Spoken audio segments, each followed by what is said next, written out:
it must be very disappointing that basically having taken the lead, not to have taken all 3 points, and to actually come away with nothing from the game, considering the way that you played. How disappointing is that? Yes, I'm disappointed and frustrated. I'm really sorry for the boys first, because the way they played today, the personality they showed to come into this ground and show who we are, nullify the opponent, press them high, just force them to kick the ball long and defend in a low block, which is exactly what we wanted to do. But obviously, if you give the 2 goals away that we have given against these players, it's very difficult to win a derby. How disappointing is that from a defensive point of view? Because it was a sloppy first goal, wasn't it? Obviously, the marking at the second goal. How difficult is it to eradicate those sort of basic errors? It is mentally tough because your mindset, you are ahead, you are controlling the game, everything that we talked about actually is happening, and then you just give that moment away and mentally affects the whole mood, momentum, and energy. Still, we came back in the second half, we were even better, we were even more dominant, still more control. We were really looking to score the second goal, and just in one isolated action, we conceded the set piece. And we have to learn, at that situation, every game something happens, a little margin here, a little margin there, and I'm sure we'll get there. And I'm proud because I've never seen them play like the way they've done today in this ground. So that's a really positive one. And I'm sorry for the fans as well. I know how much it means to all of them, and we were very willing to give them a big moment of happiness. And unfortunately, I'm sorry, but we cannot do it. How much of a setback is this in the battle for Europe? Yeah, point-wise, it's a massive blow because we know the results this weekend. But we will keep trying till we have any hope. This is who we are at the moment. And we will fight in 2 different ways, one in the league, the other one in the FA Cup, to do our best and try to finish as strong as possible. Hi, Michael.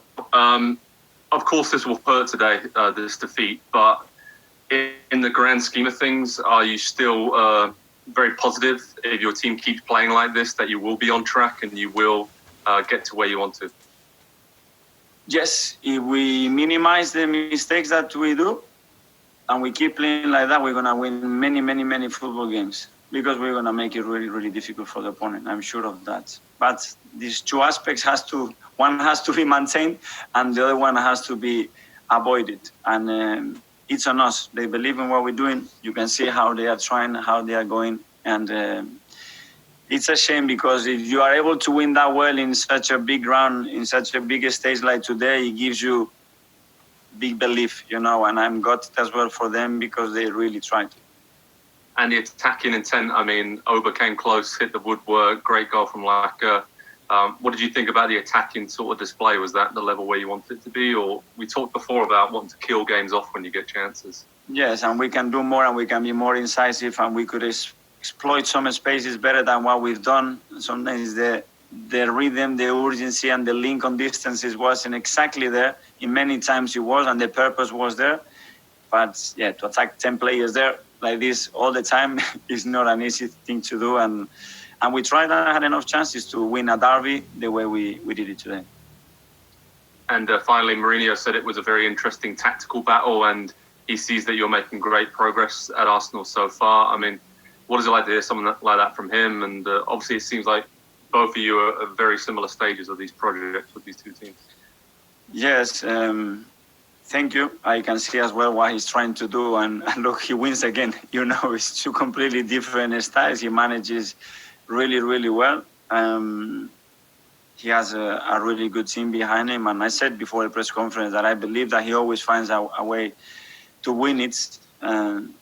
When I give it to him, I feel bad, if they deserve a little bit more like this. But congratulations to them. They got the points today, and we move forward. Hi, Mika. Just on the timing of the first Spurs goal, just only, I think, 2 minutes after Lacazette goal, what does that do to your team? You mentioned the mentality and the effects of that, but that just must be such a painful to deal with.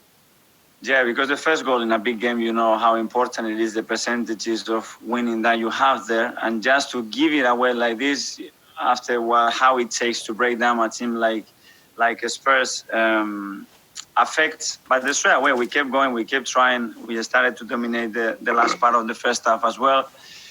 And in the second half, we modify one or two things and we attack even better, dominate them better, win the ball back really, really early. We had very few moments where we had to defend deep.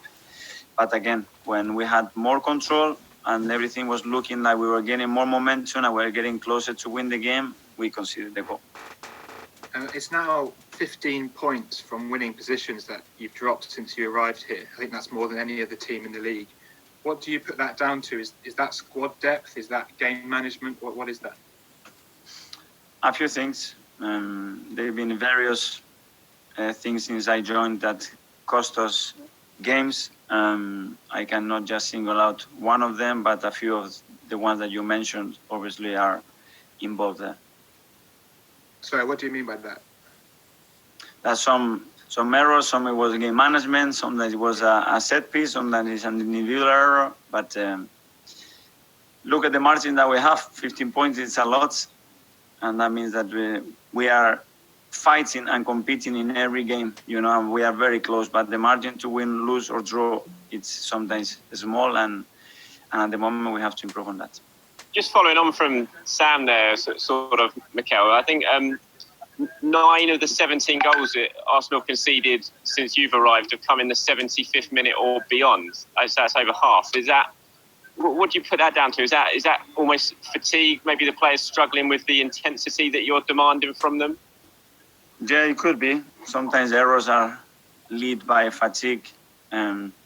But we have some errors or some moments where it wasn't about that. It was about the attention or playing a short corner or not picking your man in a corner or just having an individual error or just because the opponent as well in this league, he pushes you in the last 10, 15 minutes and you have to suffer and sometimes you concede. But we look at that with more depth, obviously, but it's something that where we have some margin to improve. Just on Rob Holding, I mean, Rob was man of the match when he came in against Southampton. Hasn't started since, and you're playing obviously Kolasinac kind of in a new role for him on the left side of the front three. What's the reasoning for Rob now being taken out of the side after that really good performance at Southampton? Sometimes the positioning, sometimes the momentum of the players. When we don't concede in 3 or 4 games in a row, everything is really positive, and obviously when you concede 2 goals like today, why we are not playing somebody else? Rob is done really well when we demand him to play, and he will be ready again to play when we demand him to do so, I'm sure. Yeah, hi, Mikel. Commiserations. Just a quick question on Mesut Ozil. He still hasn't featured at all for you since the restart. Can you just give any reassurances to him or the fans? Is he part of your plan still? Well, he's still in the same position as he was last week or 2 weeks ago, and we said that we will manage everything internally. What do you mean by that? That I have nothing to say. Thank you. Thank you very much. Thanks.